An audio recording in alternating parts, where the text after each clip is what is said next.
Good morning everyone. Let's start our new chapter. Part 2 नवाब का बचपन। नवाब यहाँ पर प्रेमचंद जी का नाम है। ठीक है, प्रेमचंद जी का बचपन कैसे बीता उनके बारे में ये सब कुछ यहाँ इस पाठ में बताया गया है। ओके, हरीश बाबू दफ्तर से रोज की तरह संध्या 5 बजे लौटकर कुछ देर बच्चों के पास आकर बैठ गए। हरीश बाबू को समझते देर नहीं लगी कि बच्चे क्या चाहते हैं। ठीक है, हर आदमी अपने बचपन में नवाब होता है, न कोई फिक्र होती है न कोई फाका। खेलना कूदना और मस्त रहना, बस ऐसे ही बचपन के दिन हवा हो जाते हैं। मुंशी प्रेमचंद का तो बचपन का नाम ही नवाब था। यह नाम उनके ताऊ ने उन्हें दिया था। वह बहुत गोरे थे इसीलिए। ठीक है, यह कहानी है, यह पाठ है मुंशी प्रेमचंद जी के बारे में।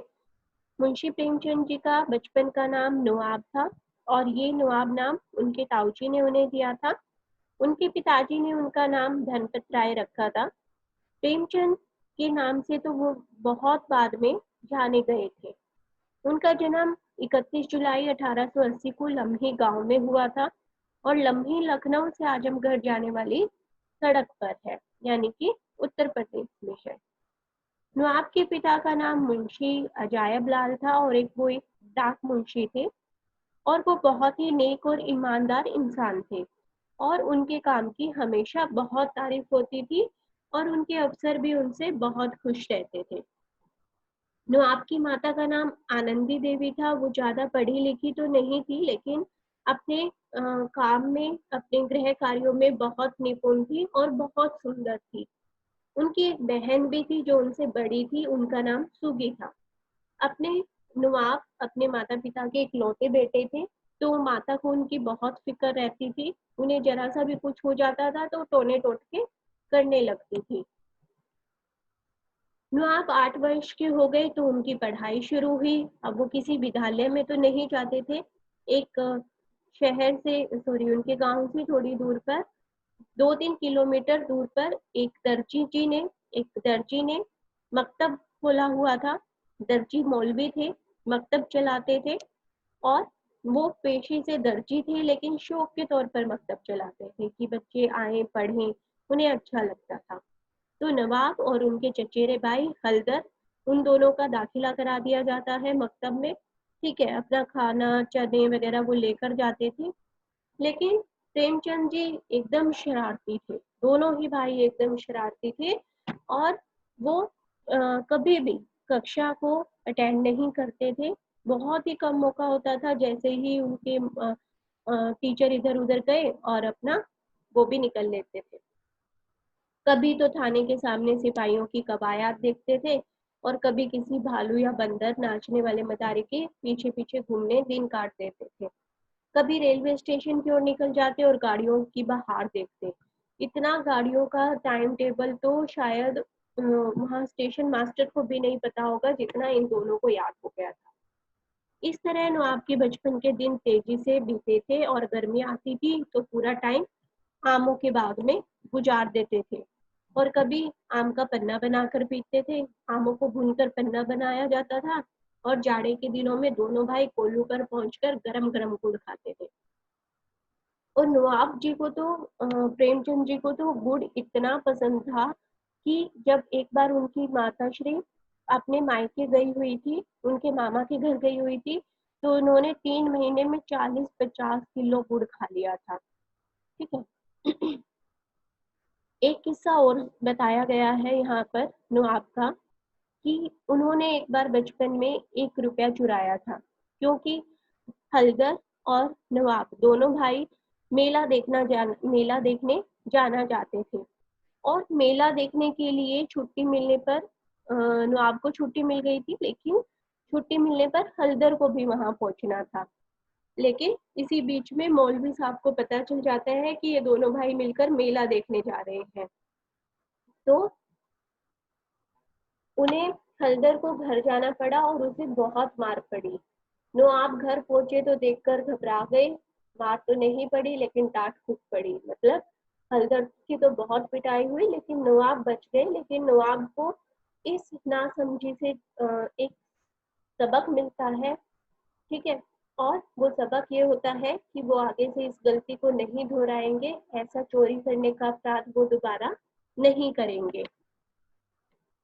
उनका दिन, उनका बचपन हंसी खुशी से बीत रहा था कि अचानक उन पर बिजली टूट पड़ी। बिजली टूट पड़ी मतलब दुखों का पहाड़ गिर गया जब उनकी माताजी का निधन हो जाता है। नवाब से माँ का प्यार छिन जाता है और पिता का तबादला हो जाता है।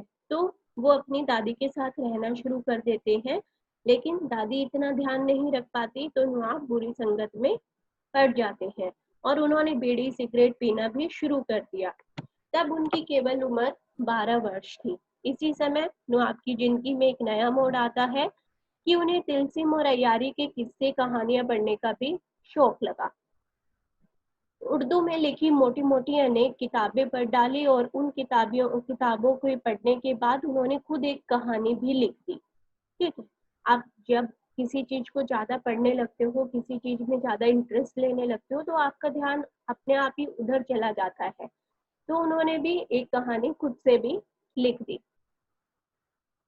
अब जैसे तैसे नवाब ने 8वीं पास कर ली, लेकिन वो पढ़ने में बहुत तेज नहीं थे।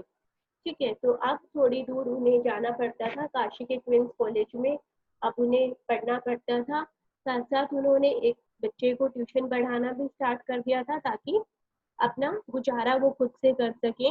अब नवाब के पिता ने दूसरी शादी भी कर ली थी। नवाब को नई माँ से माँ जैसा प्यार नहीं मिला और बाद में उनकी नई माँ ने ही नवाब का रिश्ता भी पक्का कर दिया। पहले झूठ बोलकर ये बताया गया कि लड़की बहुत सुंदर है, अच्छी है, लेकिन लड़की बहुत कुरूप थी और इस शादी से नवाब के पिता भी बहुत दुखी हुए, पर क्या किया जा सकता था। नवाब 10वीं कक्षा में पढ़ते थे उस समय और उनकी उसी वर्ष जब उनकी शादी हुई, उसी वर्ष पिता का देहांत भी हो गया। इससे नवाब के मन को गहरी चोट लगी और साथ ही पढ़ाई में भी बाधा आ गई। वह उस वर्ष परीक्षा न दे सके। 1 साल बाद उन्होंने 10वीं पास की, इसलिए उन्हें बड़ी मुसीबतों का सामना करना पड़ा। पढ़ाई जारी रखने के लिए उन्हें ट्यूशन भी पढ़ाना पड़ा। तब कहीं 1895 में वह 10वीं पास कर पाए। पिता की मृत्यु के बाद मुंशी प्रेमचंद पर परिवार की जिम्मेदारी भी आ गई, नौकरी करना जरूरी हो गया। और संयोग की बात थी, मतलब ये उनके भाग्य ने ही साथ दिया था कि उनकी भेंट चुनार के हाई स्कूल के प्रधानाध्यापक से हो गई। उन्होंने प्रेमचंद को अपने स्कूल में अध्यापक रख लिया और उनको केवल 18 रुपए मासिक वेतन मिलता था। मुंशी जी चुनार में अधिक दिन नहीं रहे क्योंकि वहां पे जो एक मौलवी साहब पढ़ाते थे, उनकी विद्यालय के प्रबंधकों के साथ ज्यादती हो गई थी, मतलब मैनेजमेंट के साथ झगड़ा हो गया था और प्रेमचंद जी ने मौलवी साहब का साथ दिया, तो मुंशी जी को भी नौकरी छोड़नी पड़ी। उसके बाद चुनार से वो इलाहाबाद चले गए और क्वींस कॉलेज के प्रिंसिपल उनसे बहुत खुश थे।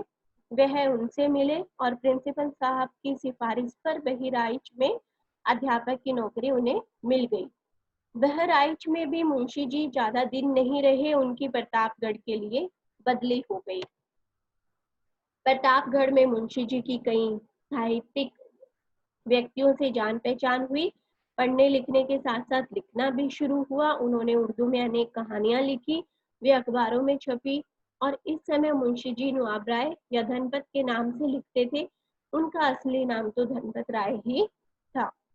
इस प्रकार प्रेमचंद जी का साहित्यिक जीवन आगे बढ़ने लगा। उन्होंने हिंदी साहित्य को बहुत कुछ दिया और आज भी उनका साहित्य सर्वश्रेष्ठ साहित्य की श्रेणी में रखा जाता है और उन्हें उपन्यास सम्राट की उपाधि से भी अलंकृत किया जाता है।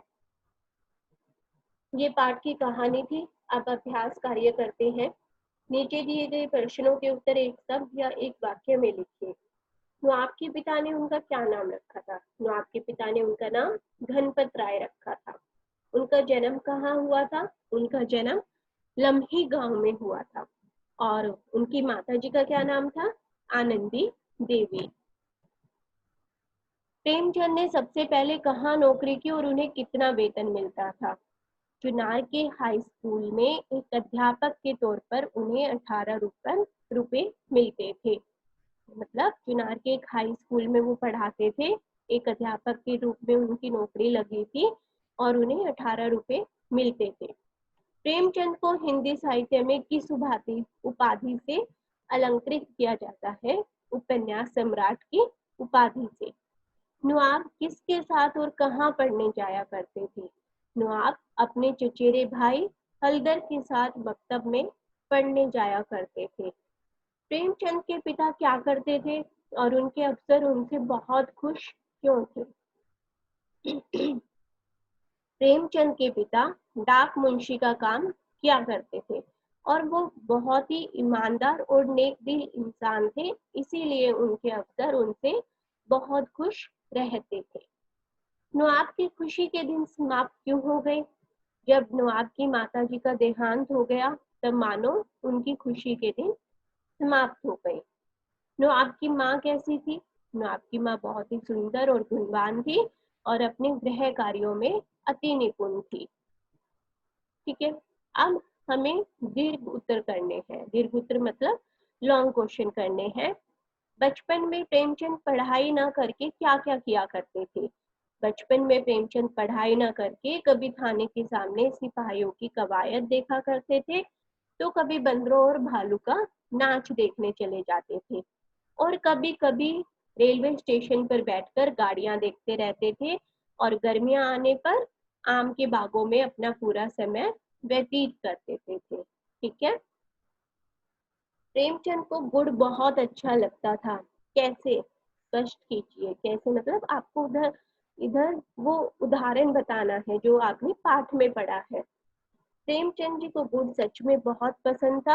अक्सर वे गुड़ चुरा चुरा कर भी खाया करते थे और एक बार जब उनकी माताजी 3 महीने के लिए मायके गई हुई थी तो उन्होंने उनकी अनुपस्थिति मतलब उनकी अब्सेंस में 40-50 किलो गुड़ अकेले ही खा लिया था।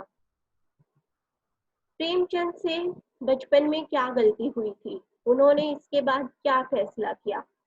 प्रेमचंद ने एक बार बचपन में अपने भाई के साथ मिलकर मेला देखने की योजना बनाई थी और दोनों ने 1 रुपया चुराया था। उनकी कौन सी गलती थी? मतलब 1 रुपया चोरी करने की उनकी गलती हुई थी और जब उसके भाई को बहुत मार पड़ती है और उन्हें डांट पड़ती है तो उन्होंने यह सबक सीखा कि वो कभी जीवन में दोबारा चोरी नहीं करेंगे। प्रेमचंद के साहित्यिक जीवन की शुरुआत किस प्रकार हुई? सबसे पहले हमें पता चलता है कि जब उनकी माताजी का देहांत हो जाता है तो वो बहुत सारे उर्दू की कहानियां पढ़ते हैं, अय्यारी के किस्से पढ़ते हैं, अय्यारी के किस्से पढ़ते हैं और तो वहीं से उन्होंने अपनी सबसे पहले कहानी लिखी थी। लेकिन बाद में जब उनका तबादला अध्यापक के तौर पर प्रतापगढ़ में हुआ तो वहाँ अनेक साहित्यकारों से मिलना जुलना हुआ और उनसे प्रेरित होकर उन्होंने संपूर्ण रूप से लेखन कार्य आरंभ कर दिया। संपूर्ण रूप से मतलब अब वो सिर्फ लेखन कार्य ही करते थे अपनी नौकरी के साथ साथ। ठीक है, अब उन्होंने लगातार रचनाएं लिखनी आरंभ कर दी थी। इसकी बैक एक्सरसाइज मैंने पहले एक वीडियो बनाई थी, उसमें कंप्लीट कर दी थी। ठीक है, अभी सिर्फ क्वेश्चन आंसर है और पाठ का सार है। उम्मीद करती हूँ आपको सब अच्छे से समझ आ गया होगा। Thank you.